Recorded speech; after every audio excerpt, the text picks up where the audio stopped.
cycles thus far, we would have benefited from approximately $35.9 million, 28.3 coming from various scarce grant resources provided by the CDB and other development partners, including among them are the USAID and CEDA.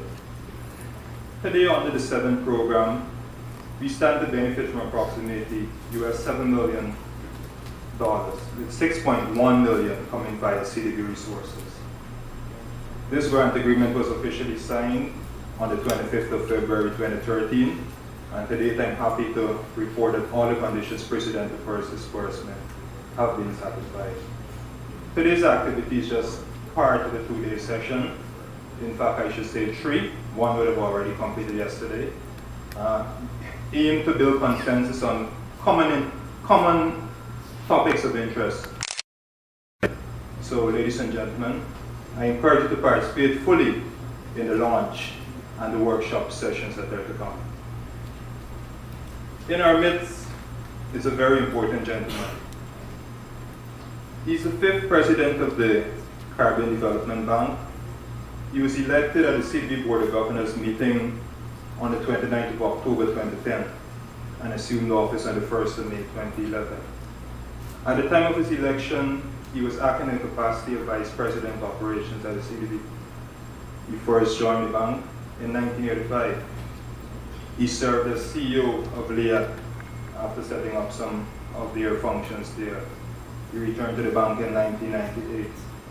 He served in a number of high-profile positions in the region, including among them Vice President Investment at the Life of Jamaica Limited, which was at that time one of the leading life insurance companies in the Caribbean. He was educated at Cornell University in the United States. He's a Jamaican. Ladies and gentlemen, just join with me in introducing to you Dr. William Warren Smith, President of the Caribbean Development Bank. I love this country, and I'm very proud of the work which the Caribbean Development Bank is doing here in Guyana. Guyana showcases in a very graphic and successful manner what CDB's franchise value really means. This country has been a major beneficiary of soft resources from CDB's Special Development Fund, or SDF as we affectionately call it. Since the founding of our bank in 1970, right up to the end of 2012, Guyana has been the largest beneficiary of very soft loans and grants from CDB. Over that span of time, Guyana received $165 million in SDF loans at 2% interest, repayable over 30 years, with 10 years for the repayment of principal. That sum of money represents 15% of CDB's SDF loans to all of its SDF eligible countries. So Guyana has had a very, very large proportion of those soft resources. Guyana has also benefited from $35 million in grant funds, or 11% of all of the SDF grant resources which have been approved for CDB's borrowing member countries. The largest portion of these grant funds would have been allocated to Guyana's Basic Needs Trust Fund. The CDB-Guyana relationship has generally been a very successful one, but none as satisfying as our partnership in BNTF. We like to say that this is our flagship program. It is our flagship program for direct poverty reduction. We describe it in this manner because it positively impacts people's lives in very direct and practical ways. BNTF offers local solutions to problems which people face on a daily basis. Problems of getting from one place to another, problems of moving produce to market, in accessing education and health care, and in sourcing safe drinking water for their families. Very basic, but very important stuff. Today's launch marks the beginning of yet another assault on the scourge of poverty, as the CDB, the government of Guyana, and the humble people of this country join hands to push back against the economic and social conditions which have, for too long, deprived them of a decent standard of living. This program, of which we are so proud, has a large portfolio of projects in 10 borrowing member countries of the CDB. We have over 1,000 sub-projects in the 5th and 6th cycles of BNTF alone. And I can proudly say, ladies and gentlemen, that Guyana has implemented the most of these projects and is one of the best performers in terms of execution.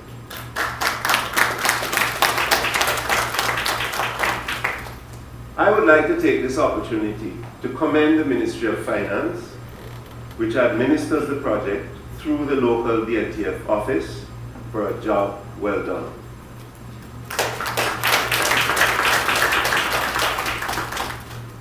I would also like to thank the Ministries of Local Government and of Works, other government agencies, and the community-based groups, all of whom have been indispensable to this program's success.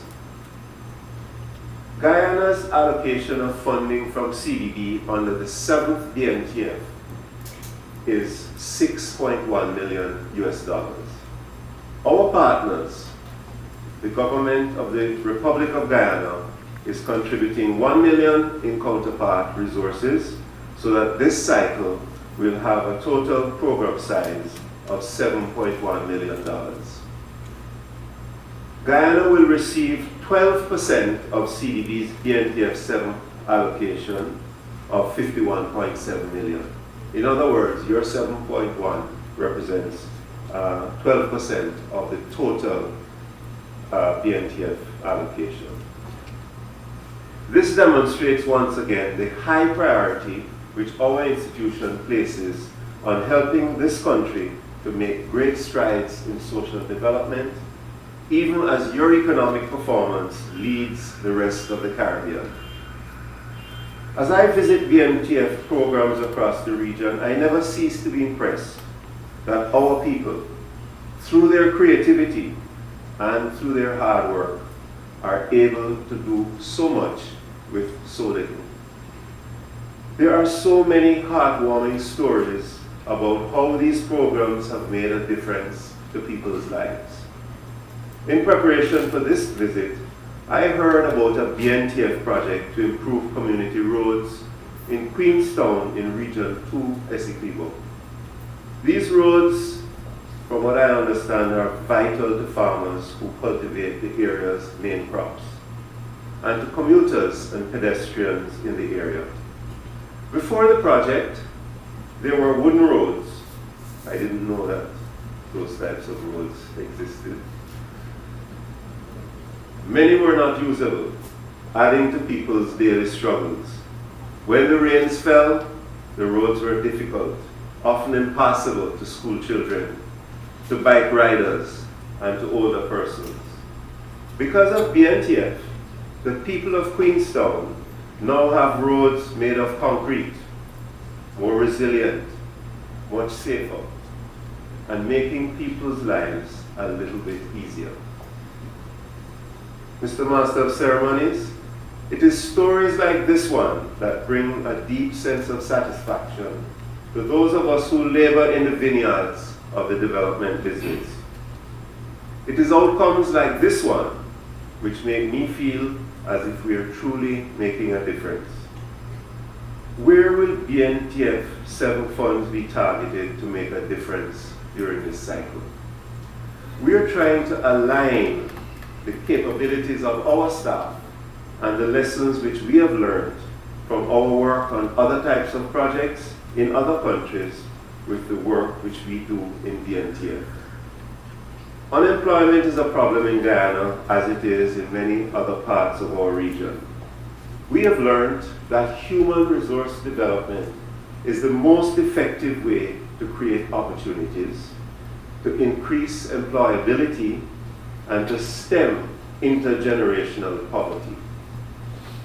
The approach to skills training in BNTF 7 will be much more focused on addressing the lack of qualifications and skills in the poorest households. It will be geared more towards meeting the needs of the labor market.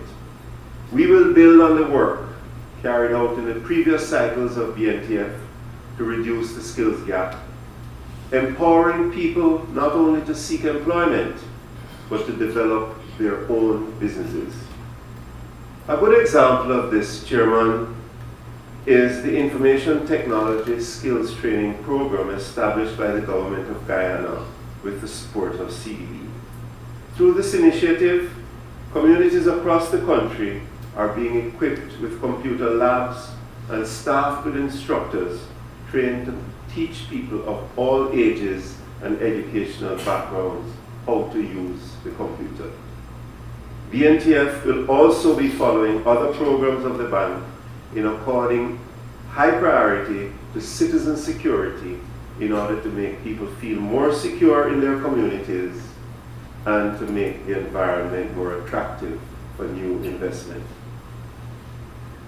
CDB's emphasis on building resilience to natural hazards will also be visible in this new phase of BNTF. The evidence is clear that the poor are the most adversely impacted by climate-related events. Therefore, increased emphasis will be placed on adhering to appropriate building codes and to climate-proofing social and economic infrastructure on which the poor rely. In closing, ladies and gentlemen, I want to challenge you to be more results-focused in the design of sub-projects in the 7th cycle of BNTF. Let us always remember that we manage what we measure. Let us measure where we are starting from when we design a project. Let us measure the progress that we are making during implementation. And at the end, let us remember to check to see the difference which we have made. The taxpayers who provide these funds are insisting on value for money, as they put it. We must be able to demonstrate that we have used our resources well. BNTF, ladies and gentlemen, is a people-centered, people-driven program. So don't wait for your ship to come in. Swim out to it. Mr. Master of Ceremonies, Mr. Chairman, I thank you.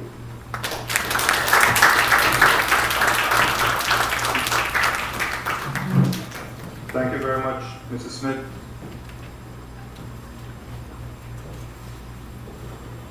A lot that was said we can ponder on. But before we do that, I'd like to ask two of our beneficiaries to tell their stories about the successes of BNTF. Allow me to introduce Mr. Albert James, and he was one of the beneficiaries from one of our IT training programs. Mr. James.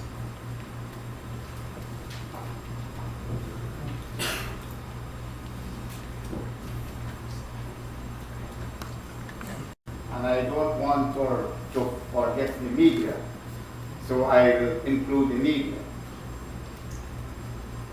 The Basic Needs Trust Fund, an agency of the government of Guyana, in conjunction with the Caribbean Development Bank, first sponsored a computer training program in Lebanon in November 2011.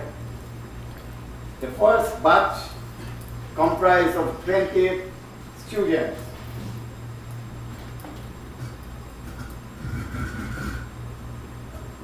All 28 students graduated in basic computer science and were presented with certificates of participation and certificates from the Board of Industrial Training, Ministry of Labor, Human Services, and Social Security. There were several other information technology training done after the first batch funded by the government of Guyana through the Basic Needs Trust Fund, which is a testimony of sustainability.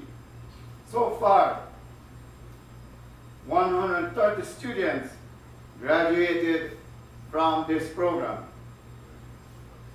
Some of these students are employed in teaching information technology, while some are pursuing further training.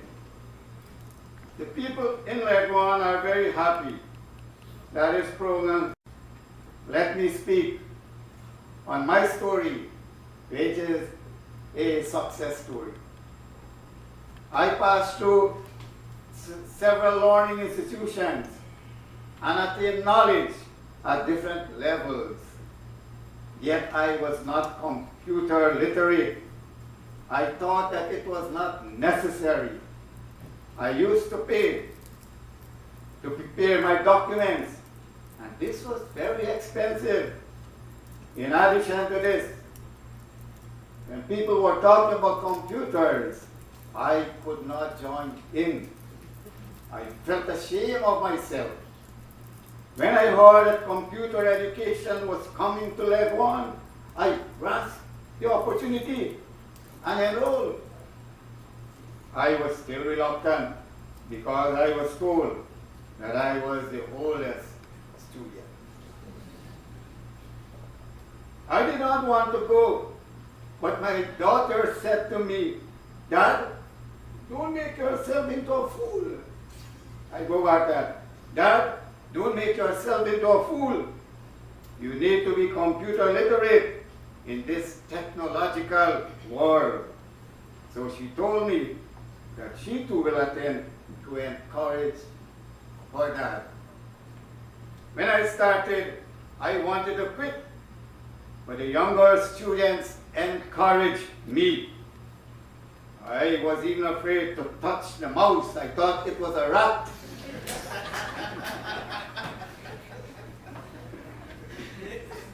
It took me at least 1 week to get accustomed to it. I progressed with the help of some good and caring tutors from Basic Needs Trust Fund. Finally, I graduated, and I'm proud to be computer literate at this level.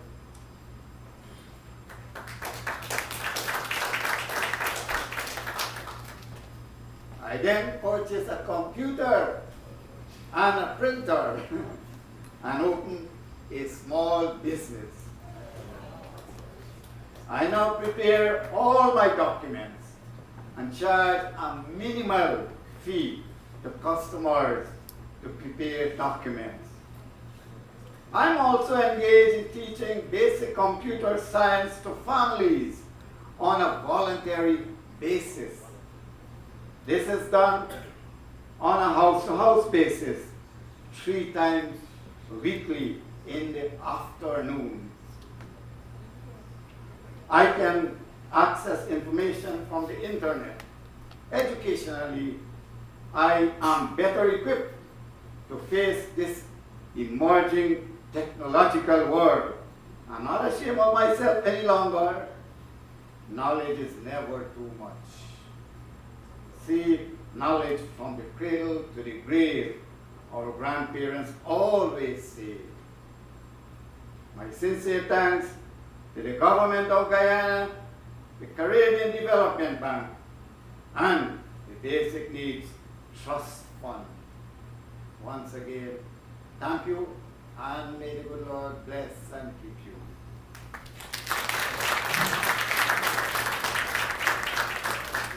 Thank you very much, Mr. James. This is just one of the many stories that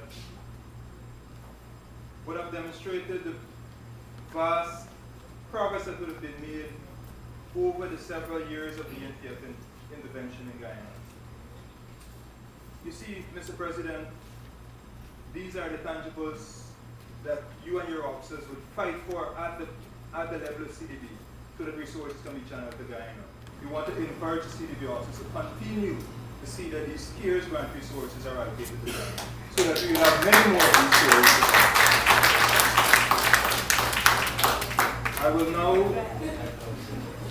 I will now invite another beneficiary, Ms. Sunita Ramjet, to share her story with you.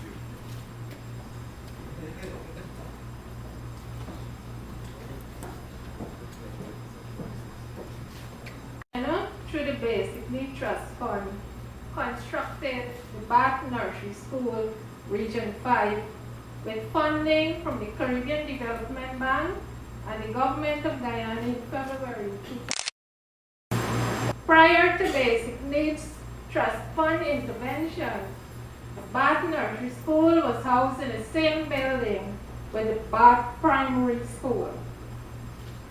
The primary school was overcrowded as a result of making room for the nursery school.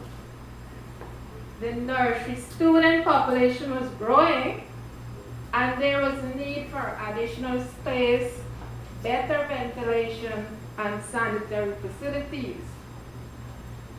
Hence, the new nursery school was constructed with classrooms, auditorium, head teacher's office, staff room, a sick bay, and a storeroom, installation of adequate water and sanitary facilities, and an outdoor play area in the school compound. Before the Basic Need Trust Fund intervention, the environment was not comfortable. With limited space and the issue of the primary school student in the same area as the nursery school students, this posed problems from time to time. Attendance was affected as students stayed away from school frequently.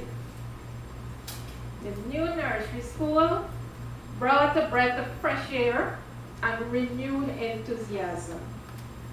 Parents with their children in their arms expressed greater appreciation for the works completed in making the young ones more comfortable. There was an increase in student attendance, improvement in learning, and a more secured area as the entire compound is fenced. Teachers are more comfortable with high morale, and thus teaching and learning is more conducive. In addition to the new nursery school, there is a play area where physical education and outdoor activities is now a reality. I am happy to announce that we are seeing better results as our children enter the primary school. We, the staff, feel a better level of satisfaction in imparting knowledge to the young children. In conclusion, I'd like to thank the Government of Guyana, the Caribbean Development Bank, and the Basic Need Trust Fund for this timely intervention. Thank you.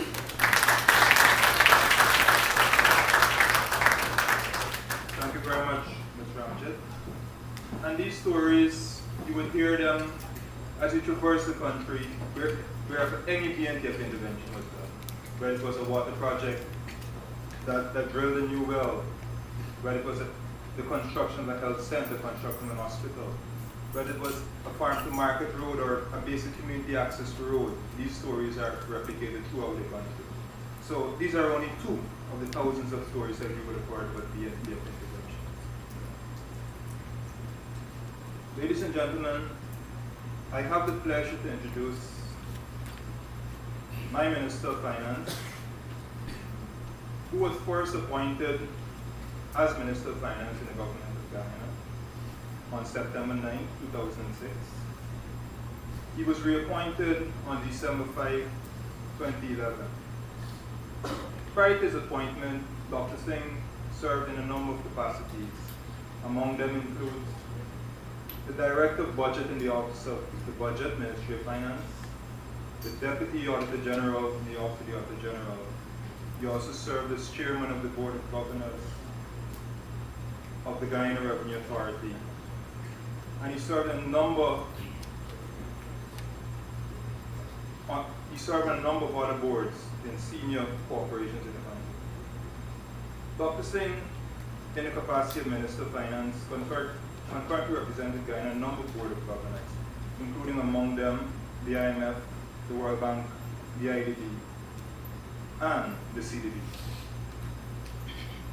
Dr. Singh is the holder of a Doctor of Philosophy in Accounting and Finance, awarded to him at the University of Lancaster in the UK. In May 2013, Dr. Singh was appointed as the chairman of the Board of Governors of the CDB, which is in fact the highest policy-making body of the CDB. Ladies and gentlemen, it gives me great pleasure in introducing Dr. Ashton Singh, Minister of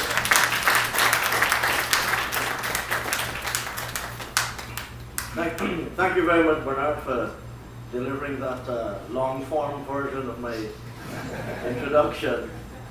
Distinguished President of the Caribbean Development Bank, Dr. William Warren Smith, our visiting friends from the CDB, ladies and gentlemen. Let me first of all say what a pleasure and privilege it is for me to be able to participate in today's launching of the 7th cycle of the Basic Needs Trust Fund in Guyana. But before I offer remarks on the significance of the occasion and the work of the BNTF in particular, I wish on behalf of the government and people of Guyana to extend a warm Guyanese welcome, as warm as possible a Guyanese welcome to the distinguished President of the CDB.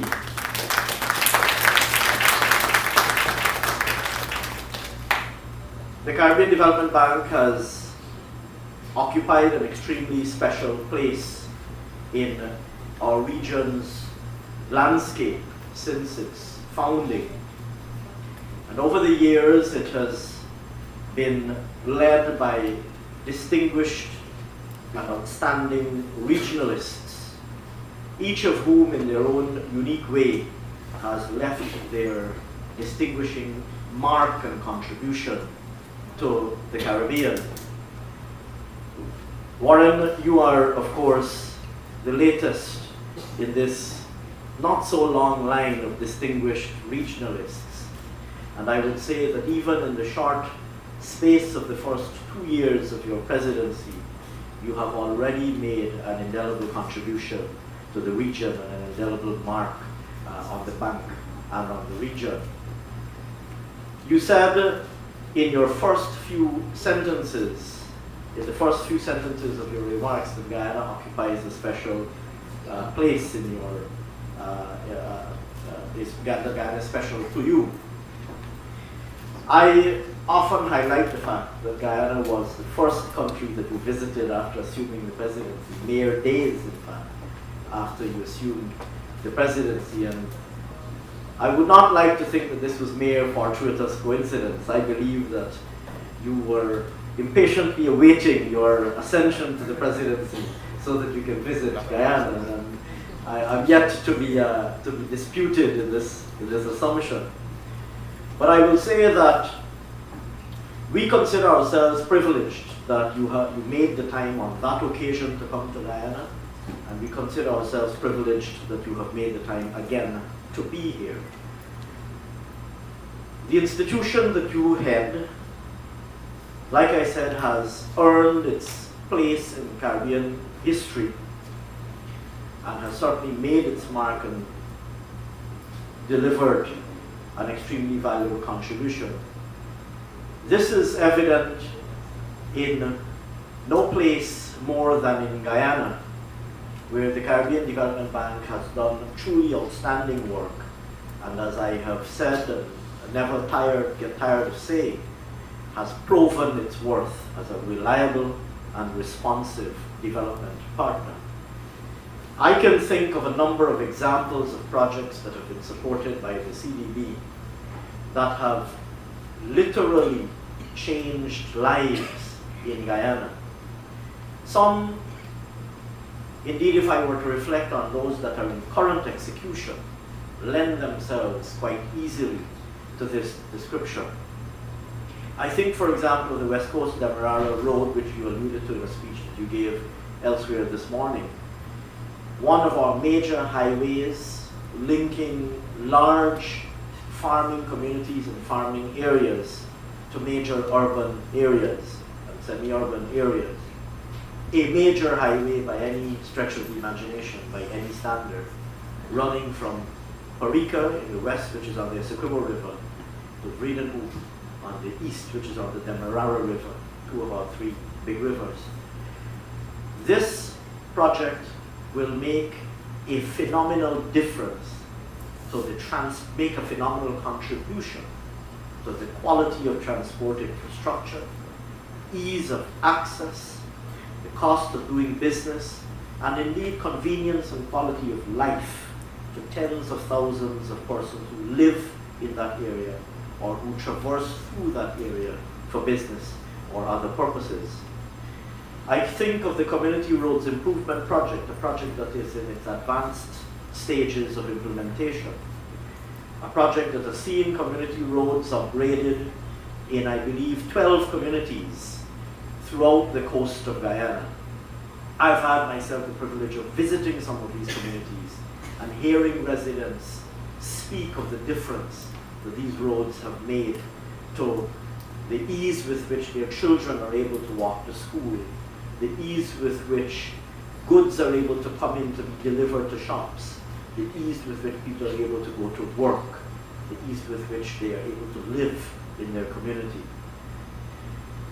I've seen the Technical and Vocational Educational Training Project, which has constructed two major TVET centers, a new TVET center at Leonora and a new TVET center at Maikoni, and which has equipped and upgraded facilities at many other TVET centers throughout the country, many other technical institutes and TVET centers throughout the country.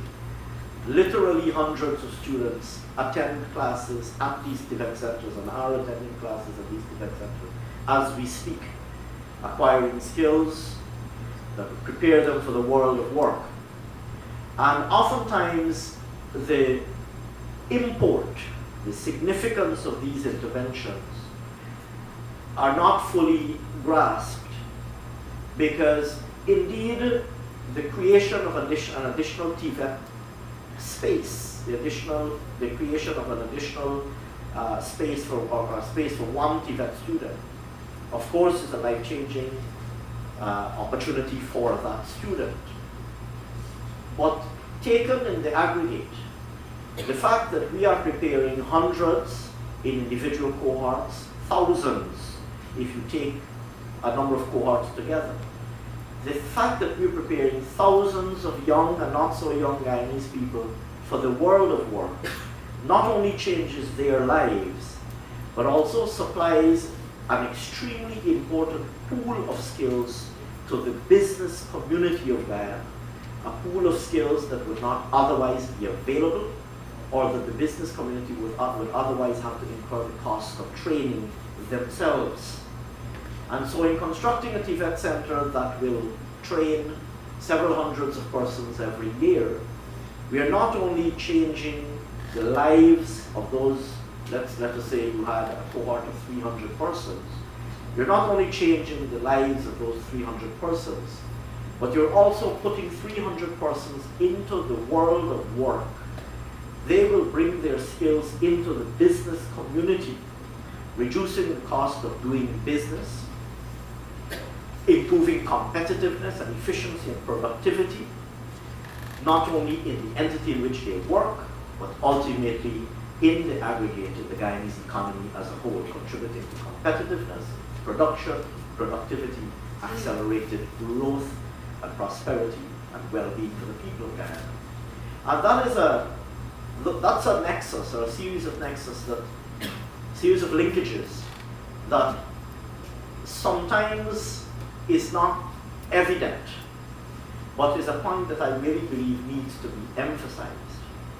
And I am a particular advocate and fan of the skills trainings component of the work that we have done, especially with the CB, because of the impact that it has had.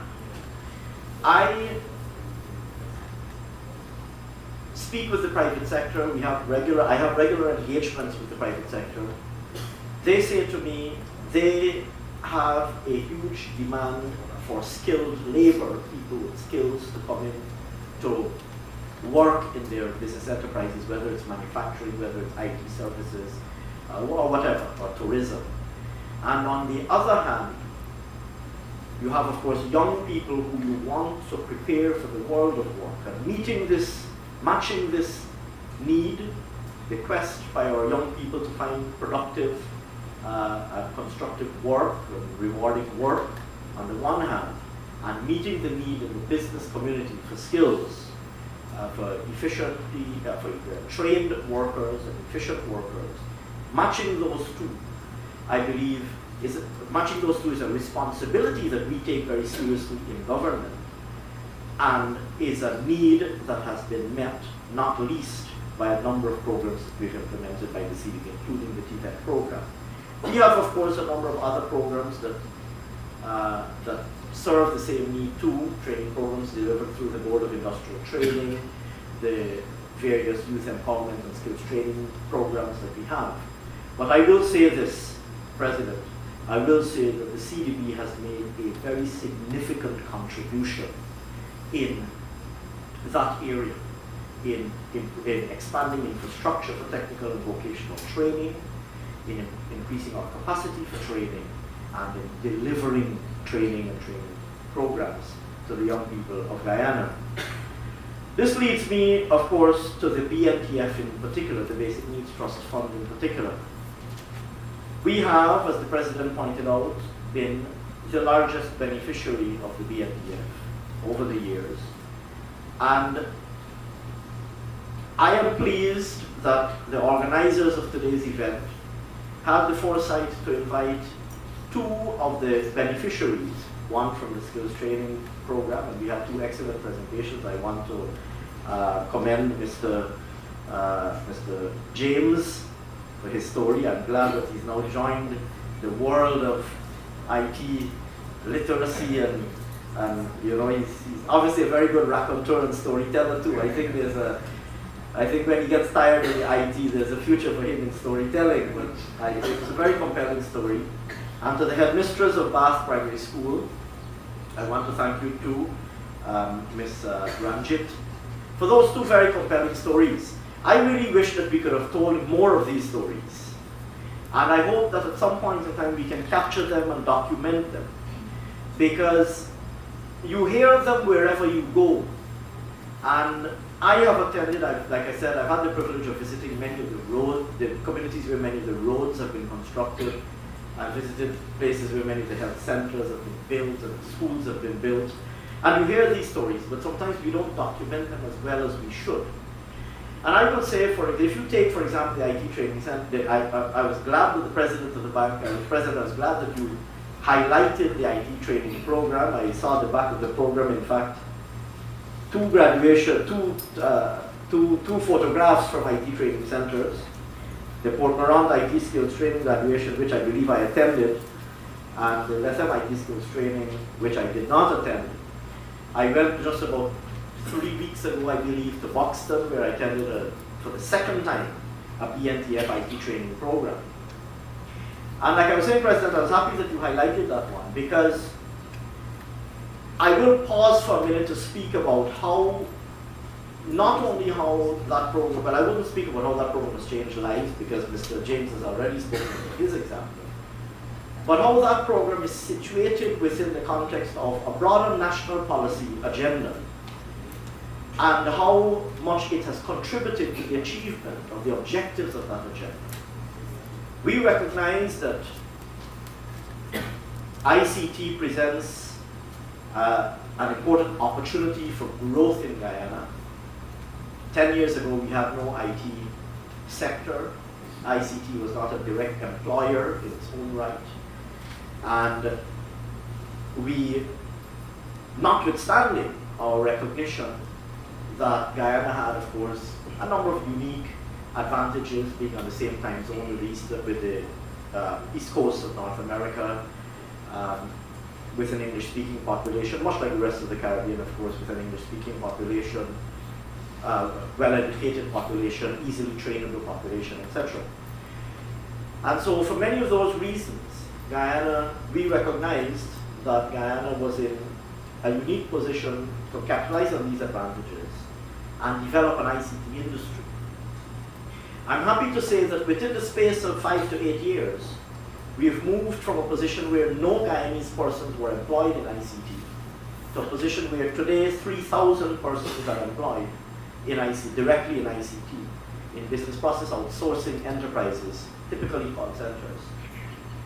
And it's extremely gratifying for me to visit some of these business enterprises and to see hundreds of young Guyanese persons sitting, working in a highly computerized environment, interacting with corporate clients and individual clients, sometimes literally on the other side of the world. One of our call centers had clients in New Zealand and in Australia, so they had a night shift, as I was saying to you, Mr. President, in a conversation that we had yesterday.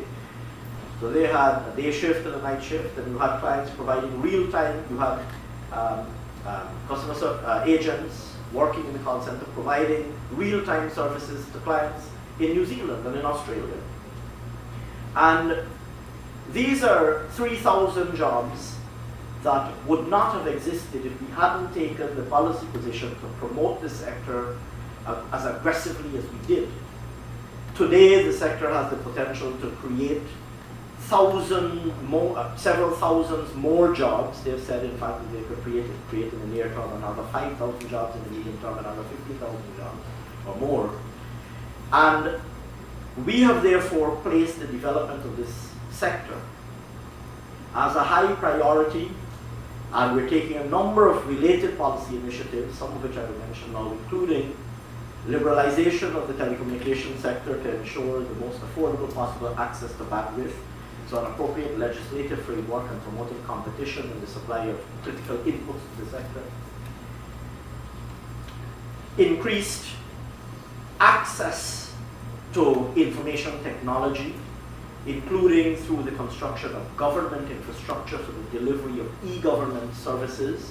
So we're constructing a fiber optic backbone from Lethem on the Brazilian border to Georgetown, and a fiber optic backbone along the coast of Guyana from Charity in Essequibo to Crabber Creek in Berbice, which would enable us to deliver e-government content to the Guyanese population at large.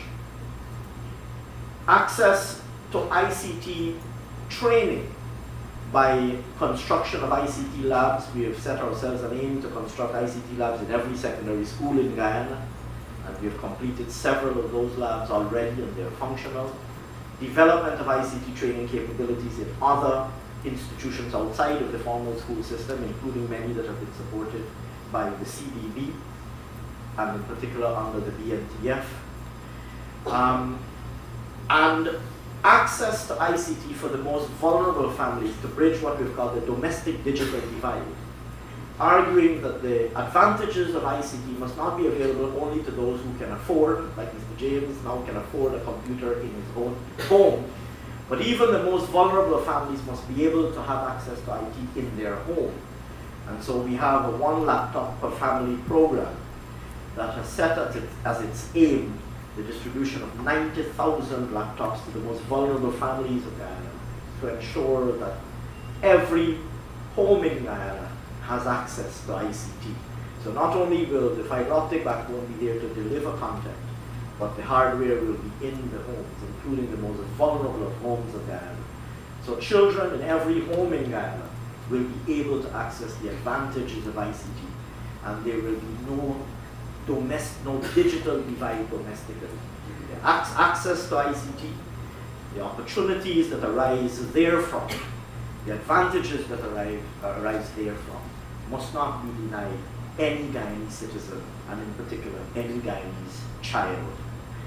And so, whilst the BNTF has its impact in training several cohorts of persons, Mr. James told us how many persons graduated in leg 1. Like I said, if I were to use the most recent example in Buxton, where I attended about 3 weeks ago, like I said, I think about 30 persons graduated there.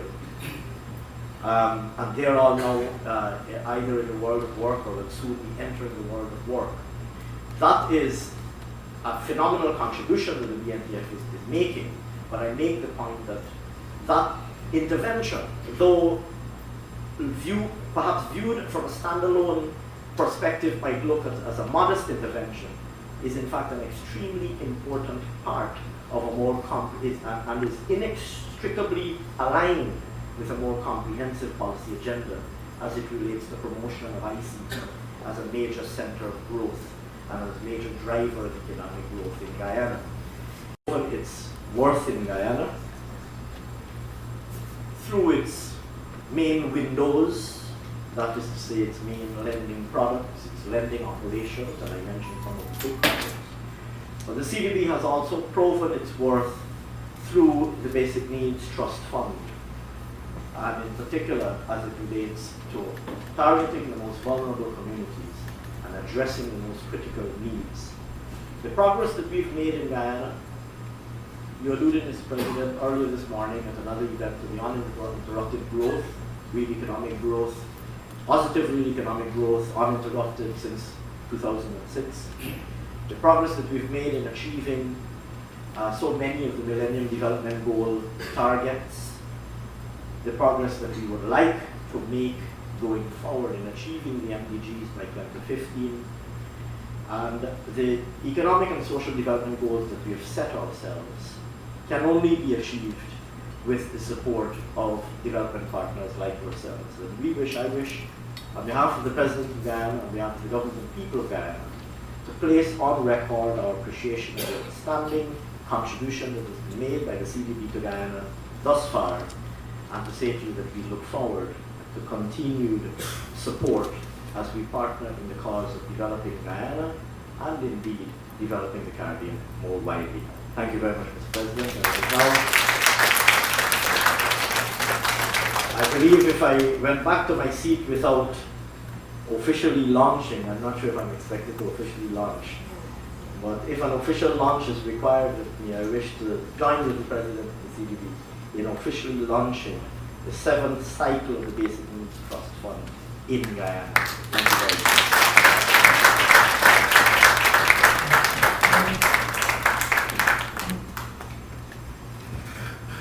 Thank you very much, Minister Singh. Ladies and gentlemen, I think it's only fitting for us to thank you for being here. I know all of you would have had busy schedules this